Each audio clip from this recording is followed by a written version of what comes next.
Today's daf yomi is Zevachim daf Huf Beis Zevachim 102, but we're going to start on the bottom line of 101b Kuf Aleph on the base.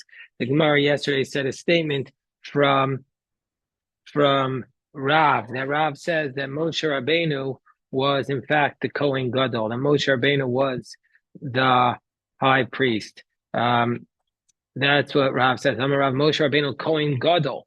And he was the high priest. So the Gemara is going to challenge us on the bottom of 101b. Is it really the case that Moshe Rabbeinu was the Kohen Gadol? So there's a brisa that seems to refute that, because the brisa says Miriam mi hiskira. We know that Miriam got saras; she got leprosy. So how was she able to get saras? In order to get saras, you need a Kohen to say that she had saras. Otherwise, she doesn't have saras. Im tomer Moshe hiskira. If you want to say that Moshe Rabbeinu was the one who secluded her, Moshe Zaru. Moshe is a Zar. He's a non-Kohen. We're on top of 102a. Ve'in Zaro as Hanagayim. And a Zar cannot be the one to determine if it's Tzaras. Ve'im Tomer Aaron is Kira. And if you want to say Aaron is the one who secluded her, Aaron Karofu. Aaron is a relative. Ve'in Karov Roas Hanagayim. And a relative also cannot determine Tzaras. Now, kavod gadol cholak Kadosh Baruch Hu. When Miriam, we're on top of 102a, God gave a tremendous honor to Miriam, Osa Shah, that moment, and he said, Ani Kohen, I'll be your Kohen, Vani Maskira, Ani Cholta, I'll seclude you, and I'm going to determine that you have Tzaras. Vani Potra, and I will be ultimately the one to release her. But Katani Mias, but anyway, we see from here, from this Brisa, that it contradicts Rav, because Rav says Moshe Rabbeinu was the Kohen Gadol, and here in the Bryce it says Moshe was a Zar. The Ein Zar Roas Hanagayim. And Moshe was a non-Kohen, and a non-Kohen does not see the Nagayim. So Amar Rav Nachman Bar Yitzchak, Shani Maros Nagayim. No, this is not a question. Moshe was only a Zar vis-a-vis Maros Nagayim, vis-a-vis Tzarat. The Aaron Uvana of Ksuvim Parsha. It says specifically Aaron and his sons. So it's a special law by the Nagayim that wouldn't include Moshe. But General Moshe was the Kohen Gadol, so it says Rav. And the Brisa doesn't contradict it. So another Brisa, Meisvei Chamesh Semachos Haisa Elisheva Yisera Benos Yisrael. On that day, that Biyom Shukama Mishkan, so Rashi says this comes from Seder Olam, the Brisa, that on the day that the Mishkan was established, Elisheva had 5 more reasons to be smachos, to be happy over the other daughters of Israel. She was the Yavama Melech. Her brother-in-law was the king. Isha, her husband, was the Kohen Gadol. Binah, her son, was the Skan. Her son Elazar was the deputy. Ben Binah, her grandson, was Mashuach Muhammad, was anointed for battle. The Acha, and her brother was Nasi Shevet, was the prince of the tribe of Judah. So that was Nachshon. Va'avelu al shnei banea, and she was mourning for her 2 sons. Katani mias, but anyway, we see from here, from this brisa, that it says Yavama Melech in Kohen Gadol. The brisa says that Moshe that her brother-in-law was a king. It doesn't say it was the Kohen Gadol. So Gemara's answer is Ema Af Melech. Her brother was also a king, in addition to being a Kohen Gadol, which is a little bit challenging because it says her husband was the Kohen Gadol. But it means her brother was the Kohen Gadol and the king. Meaning her husband's brother. When it says Yavama, it doesn't mean that she actually did Yibam with her, obviously, because she had children. It just called her the brother-in-law. So this Gemara says, this idea, whether or not Moshe Rabbeinu was the Kohen Gadol, like Rav says, it's actually Machoklas Tanaim. Because it says, in the one pasuk, it says, Vayichar af Hashem Moshe, God was angry at Moses. And Rabbi Yeshua ben Karcha, we know that is, that Rabbi Yeshua ben Karcha was the name of Karcha, some say was Rabbi Akiva. So it's Rabbi Yeshua, the son of Rabbi Akiva. Rabbi Yeshua ben Karcha, Omer, Kol Charon Av Shabbatorah, Nemer Bo Roshem. That every time there's anger in the Torah, there's a Roshem, there's a mark. V'zelo Nemer Bo Roshem. And here, what did God do to Moshe? So Rabbi Shimon Yochai Omer Avzen Nemer Bo Roshem. There was a Roshem here because it says Alo Aaron Achicha HaLevi. So Aaron, your brother, the Levi will come and meet you. That's what the pasuk says. But so but was Aaron a Levi? Velo Kohen who? So Hachi Kamar. So this is what it meant. Ani Amarti. God said, I said I talk Kohen who Levi. I originally said you were a Kohen and he's a Levi. Al Shav who Kohen Vato Levi. Now you'll be a Kohen. Now he'll be a Kohen and you're a Levi. So according to this approach, Moshe Rabbeinu was not the Kohen Gadol, but the Chachamim Amrim Lo Niskayim Moshe Ela Shivat Yimei Miluim Bavad. So the first price. So there's one price that says that he was not a Kohen. And then, and then, hold on. But according to the Chachamim, it says Lo Niskam Moshe El Shivat Yimei Miluim Bilvad. That Moshe became a Kohen during the 7 days of inauguration. V'yesh Omer Mo Pascha Kahuna El Mizaro Moshe. So the first approach of the Chachamim, Rashi says that he became a Kohen during the 7 days of Miluim, and then he became a Kohen forever. But some say that the Kuna only stopped from the seed of Moshe, as it says, Moshe Ish Elohim, Banav Yikra'u Al Shevet Halevi, but Omer Moshe V'Aaron B'Kohanav U'Shmuel B'Korah Shmuel. So there are two psukim that say Moshe was a Kohen, but his children will be called through the tribe of Levi. Ma'ava Omer. So why do we need both psukim? You had a question?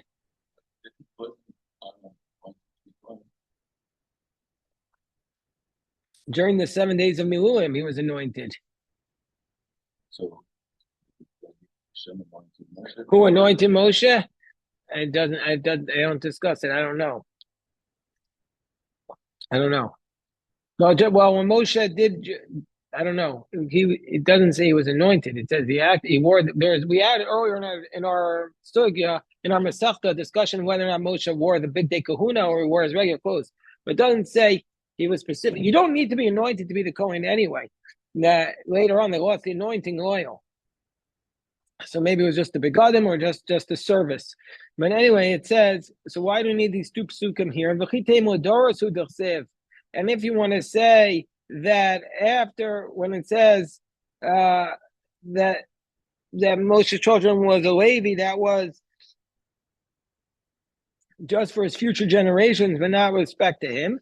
So therefore it says, V'omer Moshe v'Aaron b'Kohanav. It says Moshe and Aaron are the Kohanim.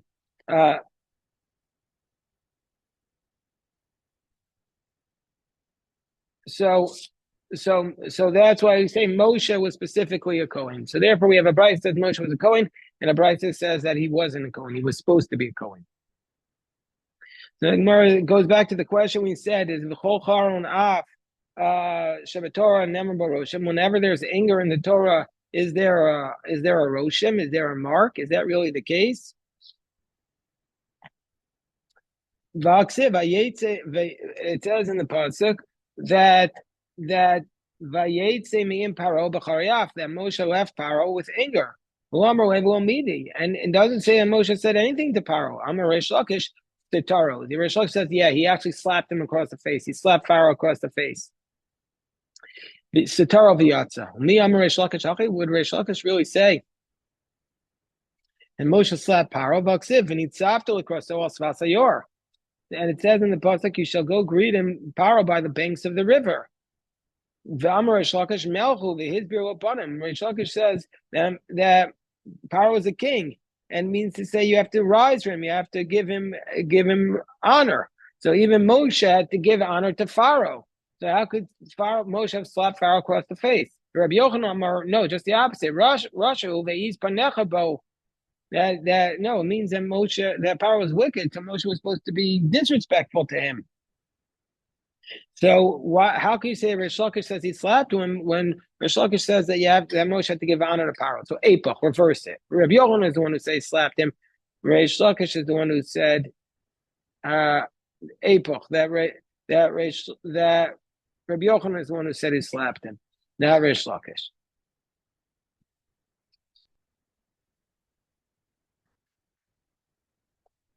So, or else flip the other way. That Reish Lakish is the one who said he was wicked and talked disrespectfully to him. Amar Rabbi Yanai la'olam tei emos malchus alecha. You should always respect the king. You should have what?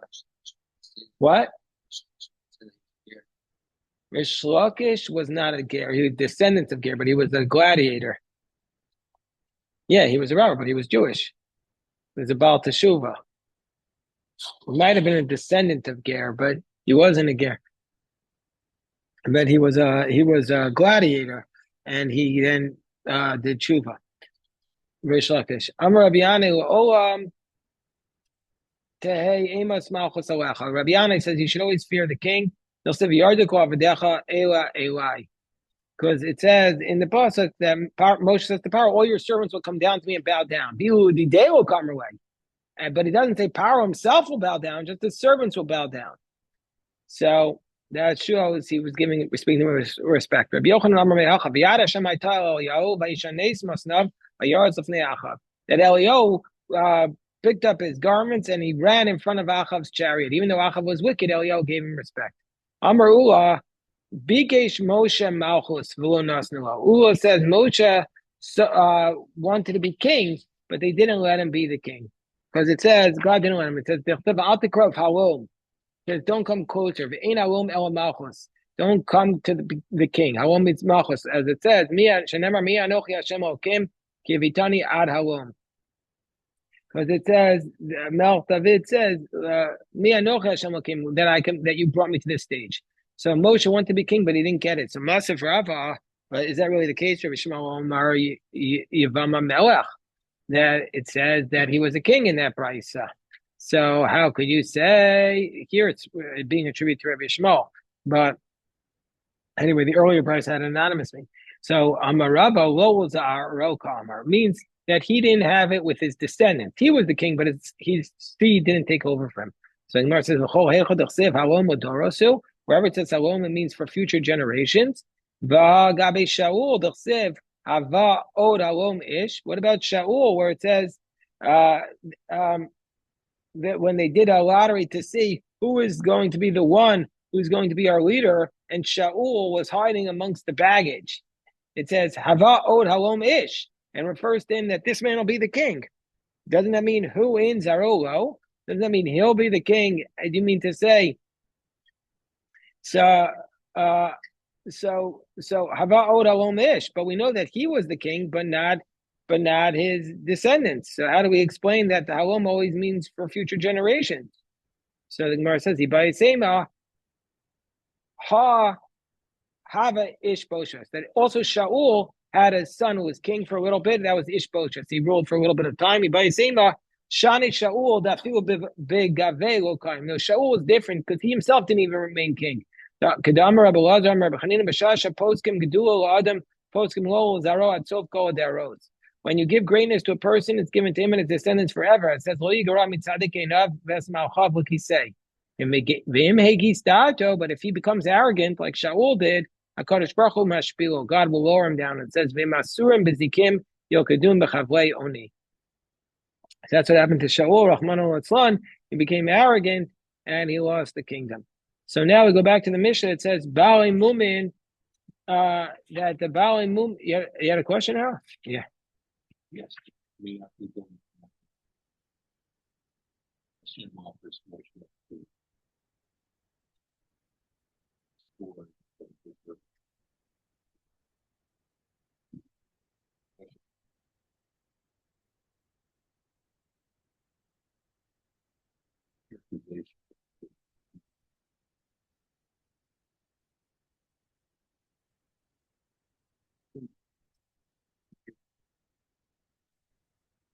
Well, if you think about it from the perspective of Korach's rebellion, that Korach was saying you took too much power, too much authority. So he was perceived as the king. He made the laws. He lived separately from everybody else. I mean, obviously, he's not a king like some of these jokes of human beings who act as king in history, but he had the Malchus, and like in the same way, like the Mashiach is the king. Mashiach is called the king.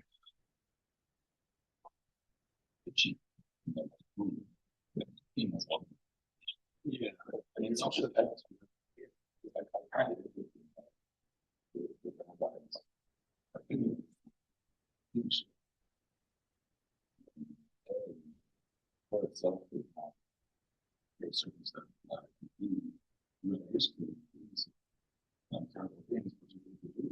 So there's a lot of conflicting messages about kings in the Talmud. It's not monolithic.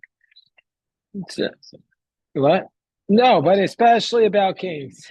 Especially about kings, it's not just like a one approach.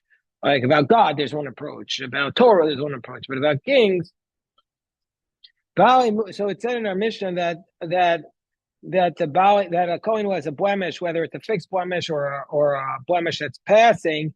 They get a portion and they get to eat, but they don't bring the offering. So the Gemara says, Minan, Emili, what's the source for this idea?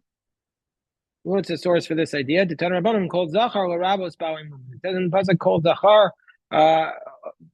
gets a portion, comes to include the Kohen with the blemish. So what is he including for? If it's the eat, Harei Kvar Nemar Lechanol Kav Mikoche Kodashim Yochal. So El Chaluka, it's for the division. He gets a portion. Tanya Idach called Zachar l'Rabos Ba'alim Numen. Another bright that says to include Ba'alim Numen. Mai Ilach Harei Kvar More. It's already included. Ila Chaluka, if it's for to get a portion, or like far more. No, Shayach, you might have said Eli Elatam, I only might have thought if he was originally without blemish and became blemish. How do I know if he was originally born as a Baal Mum? How do I know that he also gets a portion? Tamomar called Zachar. Tanya Idach, another source, called Zachar Rabos Baal Mum. What's including? Ilach Ila Arek Varamor, Il Chaluka Arek Varamor, Il Baal Mum Mekar Arek Varamor. Already, original Baal Mum is already stated. Sheyachol, you might have thought only a Baal Mum kavua, only a fixed Baal Mum gets a portion.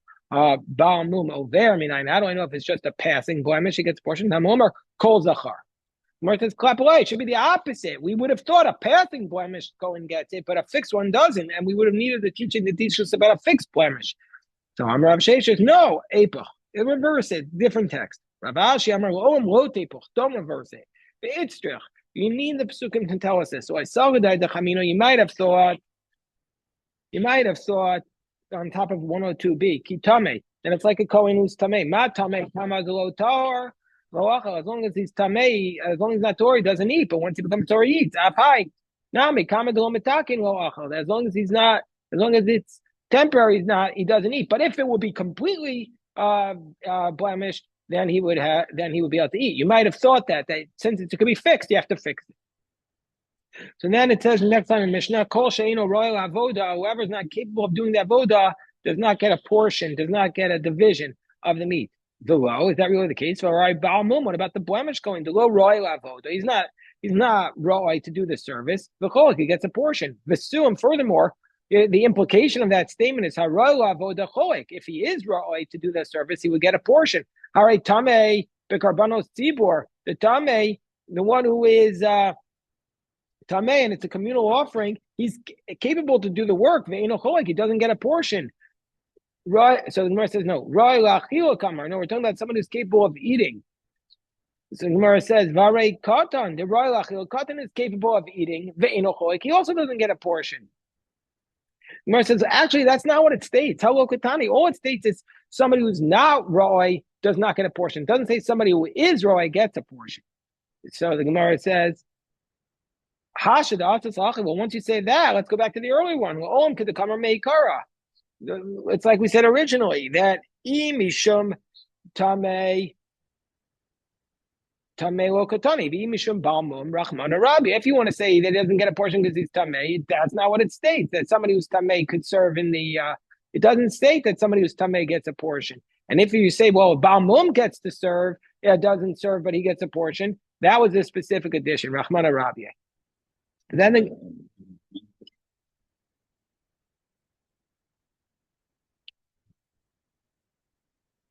the Onaim, well, Gemara is going to get to that at the bottom. Gemara is going to get to that at the bottom. So then the Gemara says, "I feel tamei b'shas rikas damim." Let's say he's tamei at the time of the sprinkling of the blood, and then he's tahor b'shas hektar chalavim. If even he's tamei at the time of the sprinkling of the blood, and then he's tahor at the time of the burning of the fat, eino cholek. He does not get a portion. So that implies that tahor b'shas rikas damim. But the implication of if he was tahor by the time of the sprinkling of the blood, and then he became tamei b'shas hektar chalavim, but then he was tamei when by nightfall, cholek, he does get a portion. So the Gemara says, well, Masnisin, our mission is Loka Abba Shol. It's not like Abba Shol, the Tanya Abba Shol taught in the Brisa. He has to be taught both in the beginning and in the end. He even needs to be tahor during the time of the burning of the fats at night on the altar. So by Rav Ashi, Nitma bein Tayim Mahu. So let's say he became tummy in between the sprinkling of the blood and the burning of the fats. So do we say b'shas riko b'shas aktar? But we need it to be during the time of the sprinkling and the time of the burning. Va'ika, and we have that. Odom tar mishas rika achas hektar. However, more do we need him to be tahor the whole way through? So Gemara says, take it. We leave this question unresolved. So then the Gemara says, okay. So the Amarava. Hi Dina mi Rebbe Eliezer bar Shimon Gamirna. So he says, Rava says, this teaching I learned from Rebbe Eliezer bar Rebbe Shimon, the Amar v'beis hakisei, that he said this teaching while he was in the bathroom, meaning to say he thought of it in the bathroom, presumably, and he told it to me afterwards. Presumably, that's what happened. And the whole basically rest of the Amud, until the last lines where they say, how can he have thought of Torah in the bathroom, is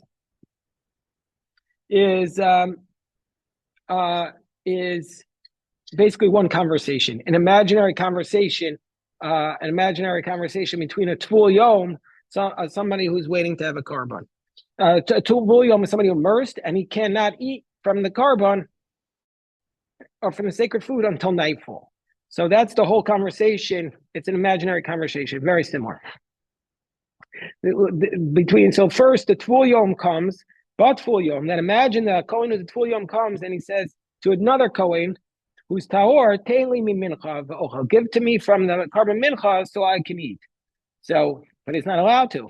Amar lo, the regular Kohen says to him, Mamba makom sheyafe kochacha bechatascha. So the regular Kohen says, just like in a place where you have extra strength, i.e. by your chatas, meaning to say that you could always bring a chatas and eat from it. And you get the meat of that chatas. Nevertheless, dichiticha mi chatas Yisrael. But nevertheless, if it's not your mishmar, if it's not your time, you can't eat from the chatas of Yisrael. Makom shehura kocha b'mincha. You're never allowed to eat a mincha. A mincha, the kohen is never eaten. For sure, I could say you don't get to eat from the mincha of a Jew who brings it. So he says, the response is, well, you push me off from chatas Yisrael, but you push me off from the chatas of a Jew, that just like I have my chatas, so do you have your chatas. Tadicheni mi mincha shekeshem shura kochi kachura kochacha. Meaning, say we both have the same defect by mincha. Neither one of us could eat it. So how do I know that the Tvul Yom can eat from the mincha? Ari Omer l'kohen makrivo so otia ba karayiv ve'achol. That only the one who brings it can eat it, and since he didn't bring it, he doesn't get to eat it. So the Gemara says another approach. Teili mi chatos Yisrael. The Tvul Yom comes and says, well, let me eat from the chatos of a regular Jew. V'ochel. Amar no. Uma b'makom shehura kochi b'mincha si. I can't eat from my mincha tilchitecha mi mincha Yisrael, and I can't eat from my mincha, and you also can't eat from the mincha of Yisrael because it's not your watch. Because it's not your watch.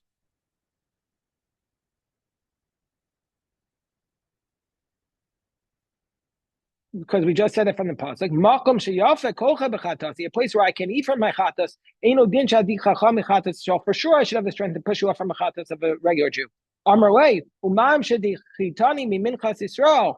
Well, no, it's you push me off from mincha of Yisrael. Shekashem shehura kochacha kachura kochi. Just like you can't eat from your mincha, so too I can't eat from the mincha of Yisrael. Taticheni mechatas Yisrael. Well, you push me off from a chatas Yisrael. Shekem sheyafe kocha kach yafe kochi. I can eat from my regular chatas.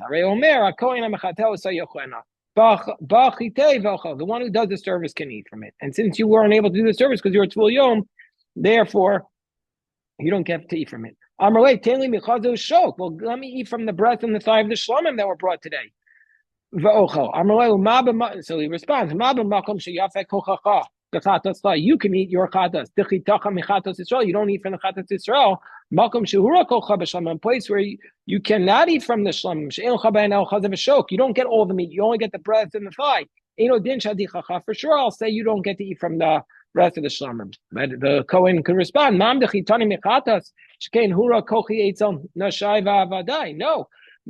chatas, you push me off from the chatas because there I can't eat it because I have less power because the other members of my household can't eat it.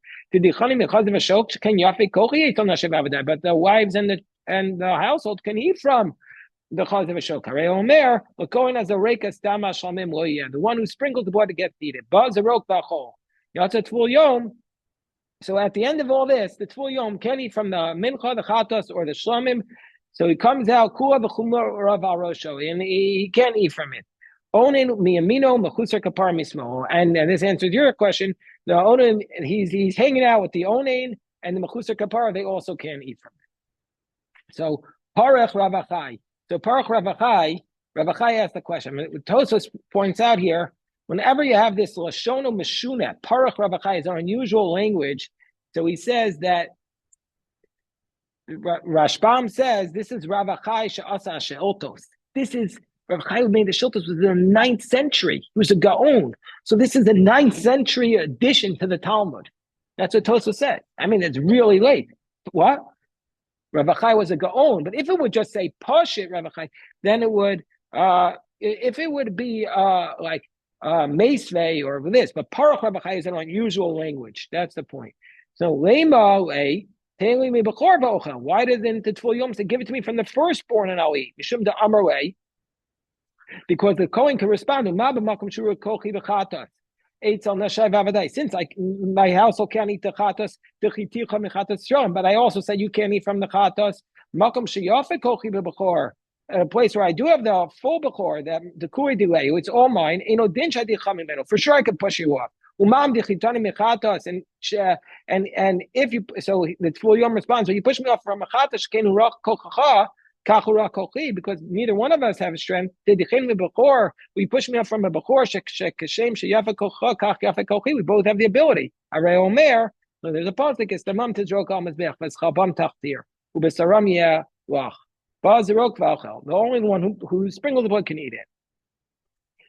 The idach parach and the other one responds. The idach parach. Rabbi Elazar Shimon, who didn't say this law, he would say parach. He says. That he said even another Kohen could eat from this. Now the Gemara asks the question, how was he able to have this thought in the Beis HaKisei? So Rabbi Bar Chana Amar Rabbi Yochanan, a person didn't we say a person can always have thoughts?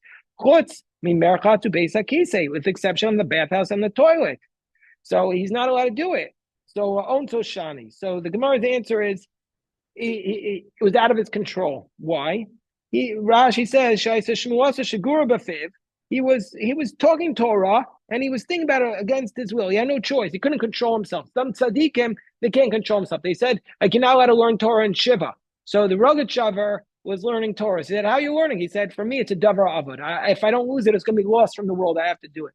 But the question is, in our bathrooms today, are you allowed to, a lot of people have very big bathrooms. So compared to the Talmud, where, first of all, when there was a bathroom, in those days, the smell was there. The offending, the insult, whatever you want to call it, stayed there. But here, we get rid of it. So when I was in a class, yesterday I saw one of my teacher's grandsons, Dr. David Berger. He was also a rabbi, a big Torah scholar.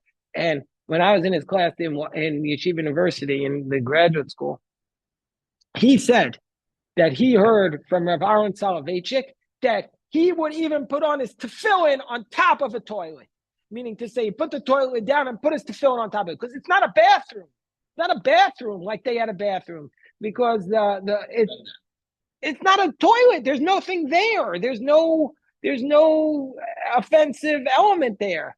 But I mean, obviously, he said, I think it's an exaggeration. But the point is that our bathrooms today, according to many, not according to everyone, don't have a din of a bathroom. And so this makes sense. Like, let's say, can you say on the Tilas Yadayim there? You wash your hands in the bathroom. Can you say on the Tilas Yadayim there? If there's nothing in the toilet, it's not a bathroom, especially if it's like you can have like a sink, which is like 10 feet away from your toilet.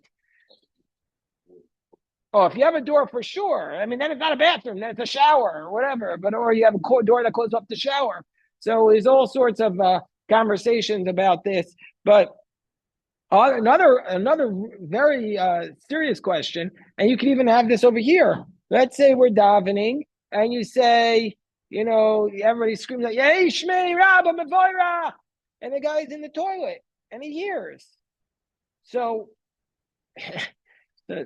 what? No, I'm just saying that this is not our bathrooms today. According to many, are not bathrooms. Obviously, if the schmutz is there, it's there.